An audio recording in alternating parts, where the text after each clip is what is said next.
এখন থেকে কাঁচা আমের আমসত্ত্ব বা ম্যাঙ্গোবার বানানোর জন্য আপনাদের আর রোদের দিকে তাকাতে হবে না। জাস্ট চুলা থেকে নামিয়ে ঠান্ডা হওয়া পর্যন্ত অপেক্ষা করবেন, এরই মধ্যে আমসত্ত্ব ইনস্ট্যান্ট রেডি। আসসালামু আলাইকুম everyone, welcome back to my channel. রোদে শুকিয়ে আমসত্ত্ব বানানোর জন্য আমাদের কিন্তু মিনিমাম 2 থেকে 3 দিন টাইম দিতেই হয়। এছাড়াও রোদে আমসত্ত্ব শুকানোটা অনেক বেশি প্যারাদায়ক হয়ে যায়। তবে আমার এই রেসিপি দেখে আপনারা আমসত্ত্ব বানালে চুলা থেকে নামানোর পরপরই খেতে পারবেন, এত ইনস্ট্যান্ট বানানো যায়। সো যেমন তেমন রেসিপি খোঁজাখুঁজি বাদ দিয়ে আমার এই রেসিপিটি দেখার পর ঝটপট আমসত্ত্ব বানাতে চলে যান, কারণ এখনই বানানোর পারফেক্ট সময়, বাজারে প্রচুর কাঁচা আম পাওয়া যাচ্ছে।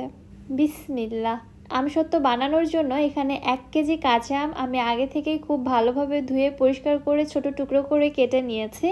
আম কেটে নেওয়াটা আমি আপনাদের দেখালাম না, কারণ খোসা ছাড়িয়ে আম ছোট করে কেটে নিতে তো আমরা সবাই পারি। এবারে আমের টুকরোগুলো আমি চুলায় একটি প্যানের মধ্যে নিয়ে নিচ্ছি।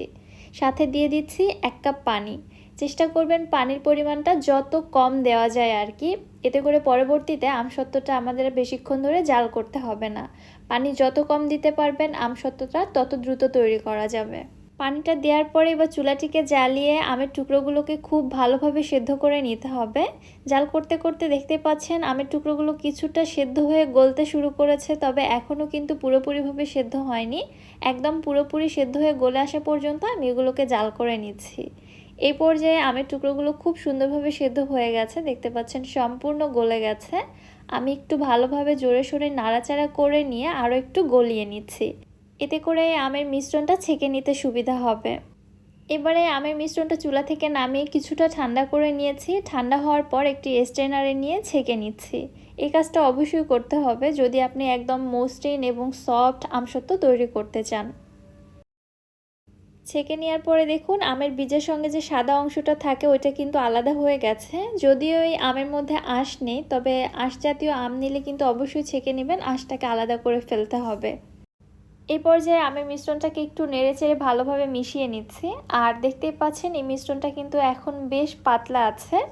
এখন এটা দেখানোর কারণ হচ্ছে খুব অল্প সময়ে আমসত্ত্ব তৈরি করার জন্য কেমন পিউরি তৈরি করতে হবে সেটা একটু পরে আপনাদের দেখিয়ে দিব। সম্পূর্ণ আমের পিউরিটা এই পর্যায়ে চুলা একটি প্যানে নিয়ে নিচ্ছি। আমি আবারও দেখিয়ে দিচ্ছি আমের পিউরির ঘনত্বটা আপনারা দেখুন, এটা এখন কিন্তু বেশ পাতলা রয়েছে। সব কিছু আপনারা একটু মনোযোগ দিয়ে খেয়াল করবেন, হ্যাঁ, কারণ এটা অনেকেই বিশ্বাস করতে চায় না যে রোদ ছাড়া আমসত্ত্ব তৈরি করা যায়। এনিওয়ে, এ পর্যায়ে আমি মিশ্রণের মধ্যে দিয়ে দিচ্ছি 1 কাপ চিনি। চিনিটা অবশ্য আপনারা আপনাদের টেস্ট অনুযায়ী কমিয়ে বাড়িয়ে এখানে দিতে পারবেন। সাথে দিয়ে দিচ্ছি 1/2 চামচ লবণ। এবারে নেড়েচেড়ে সব কিছু আমের মিশ্রণের সঙ্গে ভালোভাবে মিশিয়ে নিচ্ছি। আপনি আমসত্ত্ব বানানোর জন্য যে ধরনের আম নেবেন অবশ্যই টেস্ট করে দেখবেন আমটা কতটা টক নাকি মিষ্টি, ওইটা বুঝে এখানে চিনিটা অ্যাড করে দিতে হবে। আচ্ছা, চিনিটা অ্যাড করে দেওয়ার পরে মিশ্রণটা কিন্তু আরও কিছুটা পাতলা হয়ে আসবে। আমি এই ঘনত্বটাও আপনাদের দেখিয়ে দিচ্ছি। এই যে দেখুন মিশ্রণটা কিন্তু আগের থেকেও বেশ অনেকটা আরও পাতলা হয়ে এসেছে। এবারে আমি এর মধ্যে দিয়ে দিচ্ছি খুবই সামান্য, মানে 1/4 টিস্পুনের মতো মরিচের গুঁড়া। তবে ঝালের পরিমাণটা আপনারা আপনাদের টেস্ট অনুযায়ী কমিয়ে বাড়িয়ে দিতে পারবেন। আমি খুব একটা বেশি দিলাম না, কারণ কালারটা চেঞ্জ হয়ে যাবে। আমি কালার খুব একটা বেশি ডার্ক করতে চাচ্ছি না, একটু লাইট রাখবো, এজন্য খুবই সামান্য ব্যবহার করেছি। আচ্ছা, অনবরতই কিন্তু এই মিশ্রণটা নেড়েচেড়ে জাল করে নিতে হবে, নাড়ানো অফ করা যাবে না। আর নেড়ে নিতে নিতে দেখতে পাচ্ছেন মিশ্রণটা আগের থেকে কিছুটা ঘন হতে শুরু করেছে, তবে এখনও কিন্তু ঘন হয়নি। আমি অনবরত নেড়ে ছেড়ে আরও 12 থেকে 15 মিনিটের মতো জাল করে নিয়েছি, তারপরে এরকম একটা ঘনত্ব এসেছে। দেখতেই পাচ্ছেন মিশ্রণটা ঠিক কোন পর্যায় থেকে কোন পর্যায়ে এসেছে, এটা কিন্তু আপনাদের বুঝতে হবে। হ্যাঁ, কিছু আপুরা রান্না সম্পর্কে কোনো ধারণা না রেখে কমেন্ট বক্সে এসে অযথা কমেন্ট করে, এগুলো কিন্তু একদমই ঠিক না। রান্নার কৌশলটা আপনাকে খুব ভালোভাবে আয়ত্ত করতে হবে, বুঝে শুনে করলে সব কিছুই পসিবল। এখানে কিন্তু আমরা কোনো কিছুই হাইড রাখি না, আসলে আপনারা বুঝতে ভুল করেন। আচ্ছা, এবার আপনাদের বুঝিয়ে দেই মিশ্রণটা ঠিক কোন পর্যায়ে চুলা থেকে নামিয়ে নেবেন। যখন দেখবেন মিশ্রণের মধ্যে এরকম বড় বড় বাবলস উঠছে আর ছোট বাবলস উঠছে না, তাহলে বুঝতে হবে মিশ্রণের মধ্যে কোনো প্রকার পানি নেই, এটা একদম পারফেক্টলি জাল করা হয়ে গেছে। আর মিশ্রণের ঘনত্বটাও কতটা ঘন হয়েছে আশা করছি আপনারা সেটা দেখেই বুঝতে পারছেন। এর থেকে আসলে আরও ভালো করে কিভাবে আপনাদের বোঝাবো সেটা আসলে আমার জানা নেই।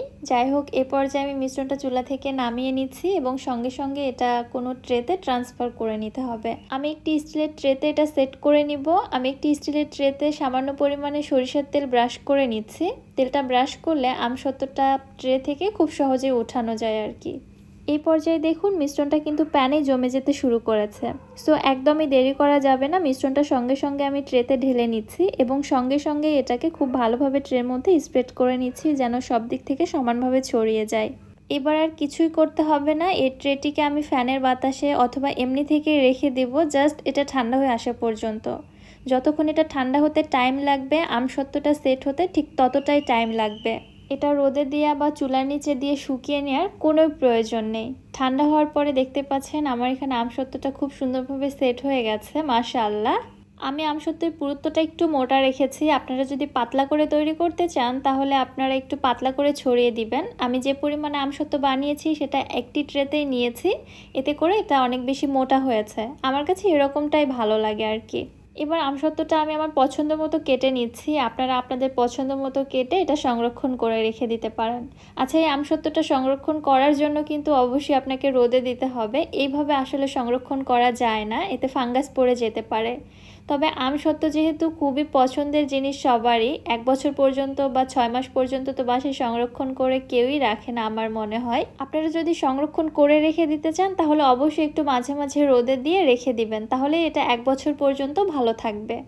আমসত্ত্বটা কতটা পারফেক্ট এবং লোভনীয় হয়েছে মাশাআল্লাহ, আপনারা তো দেখতেই পাচ্ছেন। এরকম আমসত্ত্ব দেখার পর কি লোভ সামলানো যায় বলেন তো? সবার জিভে অলরেডি পানি চলে এসেছে, এটা আমি জানি। তো আপনারাও একদম দেরি না করে বাসায় তৈরি করে ফেলুন। আর রেসিপিটি আপনাদের কাছে কেমন লাগলো অবশ্যই আমাকে কমেন্ট করে জানাবেন। ভিডিও ভালো লাগলে যারা আমার ইউটিউব চ্যানেল থেকে ভিডিওটি দেখছেন চ্যানেলটি সাবস্ক্রাইব করে দিবেন এবং যারা ফেসবুক পেজ থেকে দেখছেন পেজটিতে একটি ফলো দিয়ে দিবেন।